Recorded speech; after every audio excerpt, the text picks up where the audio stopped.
नमस्कार, बहुत स्वागत। ब्रेकिंग न्यूज़ इस वक्त की ये है कि मध्य प्रदेश की तीनों राज्यसभा सीट पर आखिरकार बीजेपी का कब्जा हो गया और कांग्रेस उम्मीदवार जो नटराजन हैं उनके रद्द नामांकन पर जो सुनवाई है, सुप्रीम कोर्ट में जो सुनवाई है वो कल होनी है। हालांकि सुप्रीम कोर्ट ये साफ कर चुका है, प्रोसेस में वो कोई दखल नहीं देगा, परिणाम में वो कोई दखल नहीं देगा।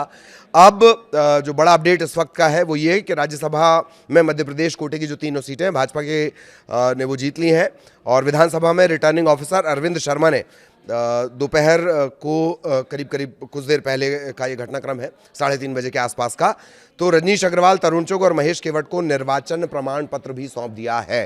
ये तीनों ही विधानसभा पहुंचे थे, इन्होंने आभार जताया, अपना सर्टिफिकेट दिखाया, मीडिया से बहुत ज़्यादा बात नहीं की, मीडिया वाले सवाल पूछते रहे, निर्विरोध निर्वाचन पर पूछते रहे, शुभकामनाओं पर पूछते रहे।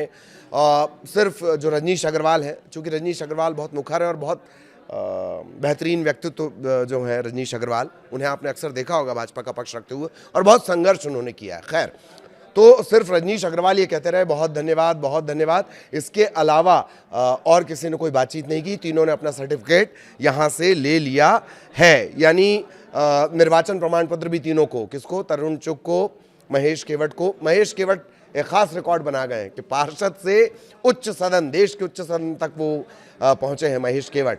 मत्स्य बोर्ड के अगुआ भी हैं, वो भाजपा से निकाले भी गए थे, फिर चूँकि संघ के बहुत करीबी हैं, संगठन को उन्होंने बना लिया, भाजपा में उनकी वापसी भी हो गई और उसके बाद जो तीसरे कैंडिडेट के तौर पर महेश केवट का नाम आया, तो पार्षद से उच्च सदन तक पहुंचने का एक अनोखा रिकॉर्ड उनके नाम हो जाएगा, महेश केवट के नाम। तो इस तरह से भाजपा तीनों सीटों पर है और बाकायदा उन्हें अब सर्टिफिकेट भी मिल गया है। हालांकि जैसे ही सुप्रीम कोर्ट ने मीनाक्षी नटराजन का नामांकन रद्द होने के बाद कांग्रेस की याचिका पर सुनवाई शुक्रवार तक के लिए टाली, तभी ये तय हो गया था, क्योंकि आज लास्ट डेट है नाम वापस लेने की, तभी ये तय हो गया था कि निर्विरोध जो निर्वाचन है तीनों का, बीजेपी के तीनों जो कैंडिडेट हैं, तभी लगभग तय हो गया था। हालांकि सुप्रीम कोर्ट में जब सुनवाई हुई गुरुवार को, जब पक्ष रखा गया, तो कांग्रेस के वकील अभिषेक मनु सिंघवी ने कहा कि आज ही सुनवाई की ज़रूरत है, नामांकन वापसी दोपहर 3 बजे तक ही हो सकती है। ये कहा गया हमें इस याचिका की कॉपी नहीं दी गई है, इसे पढ़ने के लिए समय की ज़रूरत है। जवाब में सिंघवी ने यह भी कहा कि सुनवाई भले ही कल हो जाए लेकिन तब तक रिजल्ट घोषित ना किया जाए। इसके बाद अदालत ने कहा कि ऐसे मामलों में कानून पहले से तय है, याचिका को कल के लिए सूचीबद्ध किया जाता है, यानी लिस्ट किया जाता मतलब कल इस याचिका पर सुनवाई होगी।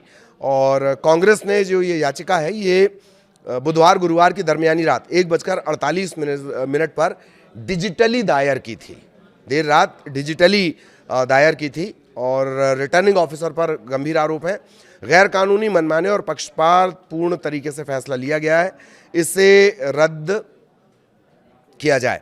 अच्छा, इसे लेकर रिएक्शन भी आए कुछ, फटाफट वो भी जान लीजिए। ओवैसी ने कहा कि कोई एफआईआर है तो आपको उसकी जानकारी देनी होती है। एमआईएम के चीफ हैं असदुद्दीन ओवैसी, सांसद हैं, उन्होंने कहा कि अगर कोई एफआईआर है तो जानकारी देनी होती है, कोई एफआईआर नहीं है तो इस मामले में चुनाव आयोग से मिलना होगा।